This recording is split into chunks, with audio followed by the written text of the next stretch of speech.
Ashama akkam jirtu bakka jirtanitti nagaan isiniif haa ta'u ooltanii bultanii jecha chaanalii kanaaf haaraa yoo taatan ani Dr. Abarraa Olaaniidha. Gargaaraa Piroofeesaraa fi Ispeeshaalistii Wal'aansa Dhibee Ijoollee fi Daa'immanii akkasumas barreessaa kitaaba bu'uura fayyaa daa'immaniiti. Sabiskiraayib gochuun maatii ta'aatii waan hedduu irraa baradhaa jira chaanalii kanarra.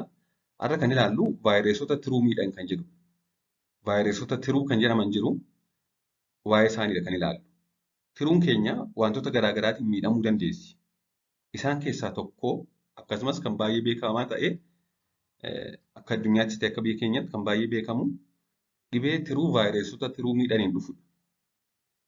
Vaayiraal hepaataayitisa jenna jechuudha. Vaayiresiin tiruu kan jedhaman kun egaa gosoota 5tu jiru. Vaayirasii tiruu gosa A, B, C, D fi E jedhamu isaan.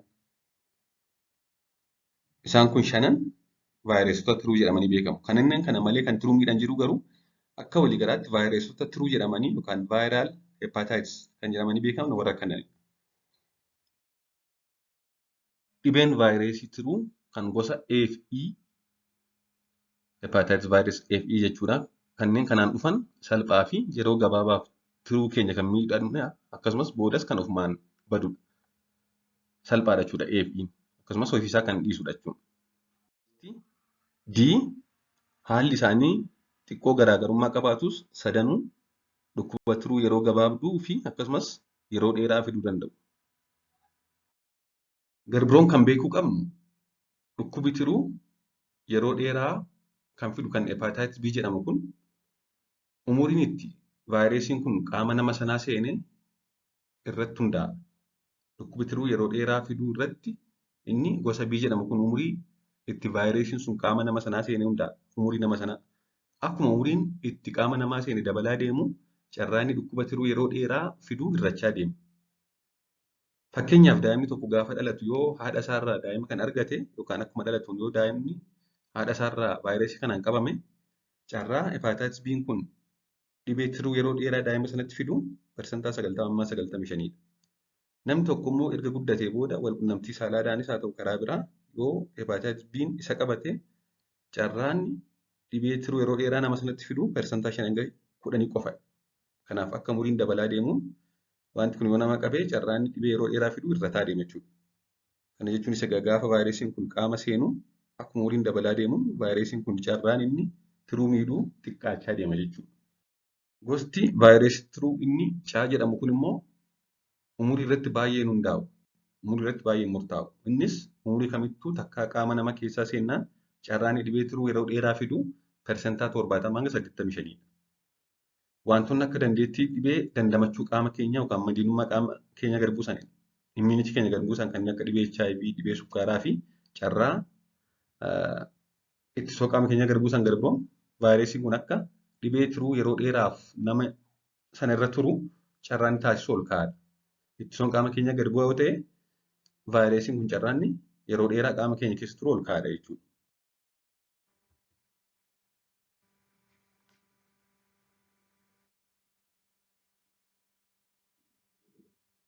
Garbiroon akkamitti daddarbaadha? Vaayirasiin kun akkamitti namaa namatti daddarbaadha? Vaayirasiin tiruu namaa namatti karaan itti daddarbu wal fakkaachuu fi garaagarummaa qaba. Bakka itti wal fakkaatanis bakka itti garaagarummaa qabanis qabu. Vaayirasiin tiruu gosti A fi E jechuudha. Warri dhibee tiruu yeroo gabaabaaf yeroo salphaa fidanii namaa namatti karaa isaan itti daddarban lachuu sababa hanqina qulqullinaatiinidha. Kunis hanqina qulqullina nyaataa, bishaan fa'aa kanaaf feekooraa jechuudha. Karaa nyaataaf bishaan faalamee daddarbu A fi E. Gosti B, C fi D immoo akkuma dhukkuba HIV wantoota akka tuttuqqii dhangala'aa, walqunnamtii saalaa fi dhiiga fa'aadhaan kan daddarbanidha. Walqunnamtii saalaa daangaa hin qabne raawwachuu, wantoota qara qaban waliin fayyadamuu, kallattiin of eeggannoo tokko malee dhiigas ta'e dhangala'aa biroo kanneen akka dafqa, hancufa fa'aa nama vaayirasii kana qabu waliin tuttuqqaa qabaachuu, da'umsa dura, yeroo da'umsaa fi da'umsa booda haadhaa gara daa'imaatti darbuu. Isaan kun egaa karaa kana daddarbachuudha. Asirratti egaa vaayirasiin tiruu gosti B HIV caalaa harka 10 daddarba. Inni C jedhamu immoo HIV caalaa harka 30 daddarba. Kanaaf namni tokko dubartii hepaataayitisi B qabdu waliin yoo qunnamtii saalaa raawwate carraanni hepatitis B'dhaan qabamu HIVdhaan qabamu irraa harka 100 caala jechuudha. Kanaaf hepatitis B fi C wal quunnamtii saalaadhaan harka 100 HIV caalaa daddarbu. Baay'ee daddarbu jechuudha isaan kun. Gara mallattoo dhibee kanaatti yoo dhufne yeroo baay'ee mallattoo agarsiisuu dhiisuu danda'u. Sababni isaas namoota dhibee hepatitis B qaban gurguddoo keessaa 100 keessa nama 5 yookaan 10 qofatu mallattoo agarsiisa.